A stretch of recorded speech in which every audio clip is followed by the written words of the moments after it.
Hello. Lubna, কি হয়েছে তোমার? তুমি দুদিন যাবত অফিসে আসছো না। আমার ঝামেলা আছে তাই অফিসে আসতে পারতেছি না। তো কি ঝামেলা আছে সেটা তুমি অফিসে জানাবে না? তুমি তো অফিসের সাধারণ কোনো এমপ্লয়ি না।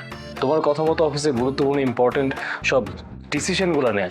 তোমার কথা মতো অফিসের সব ইম্পর্টেন্ট ডিসিশনগুলো নেওয়া হয়। তুমি অফিসে না আসলে কিভাবে হবে? তুমি যে হঠাৎ কেন এইভাবে উধাও হয়ে যাও আমি না বুঝে উঠতে পারছি না।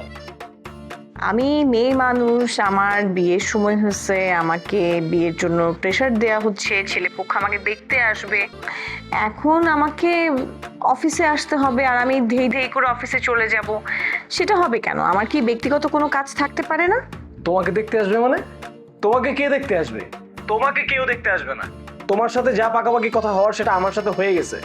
তুমি আমার জীবনে এইভাবে ছিনিমিনি খেলতে পারো না। এত কিছুর পর তোমার সাথে আমার বিয়ের কথা পাকাপাকি হচ্ছে, এখন তুমি আবার সুর পাল্টে ফেলছো কেন? কারণ তো অবশ্যই আছে। তুমি আমার মামিকে বলে গেছো না যে আঙ্কেল তোমাকে বিয়ের জন্য চাপ দিচ্ছে? মামি তো তোমাকে উপদেশ দিছে তাই না, যে তুমি বাবার কথা মতো একটা বিয়ে করে ফেলো, আর তুমিও মামির কথা মতো সম্মতি দিয়ে বাসা থেকে চলে গেছো।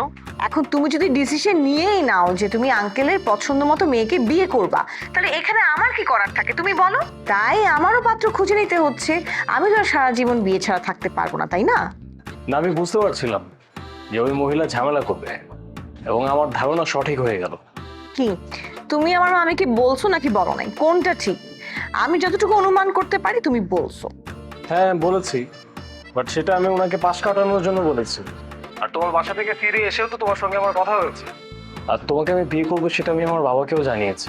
তোমার বাবাও আমার মামির সাথে ফোনে কথা বলছে, তিনি মামিকে পুরো পরিবার নিয়ে তোমার বিয়েতে থাকতে বলছে। এত কিছুর পরও মন্টি আমি তোমার জন্য অপেক্ষা করব? অবশ্যই তুমি অপেক্ষা করবে। আমি ছাড়া লুবনার আশেপাশে কেউ ভিড়তেও পারবে না। আমি এখনই আসতেছি তোমাদের বাসায়। দাঁড়াও, ওয়েট, নো। আমি এখন বাইরে যাব, তুমি এখন বাসায় আসবা না।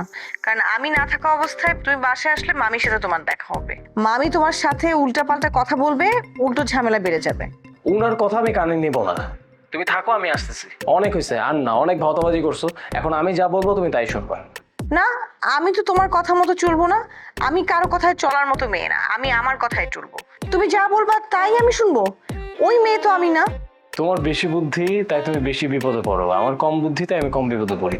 তোমার সাথে ফোনে আর কথা বলতে চাচ্ছি না, আমি আসি, এসে কথা বলি। এই তোমার বাসায় আসতে হবে না, আমি অফিসে আসতেছি। অফিসে কথা বলা যাবে না, তোমার সাথে আমি একটু এখান থেকে কথা বলতে চাই। আরে আমার বাসায় কথা বলার পরিবেশ নাই, তুমি এখানে কথা বলতে পারবা না।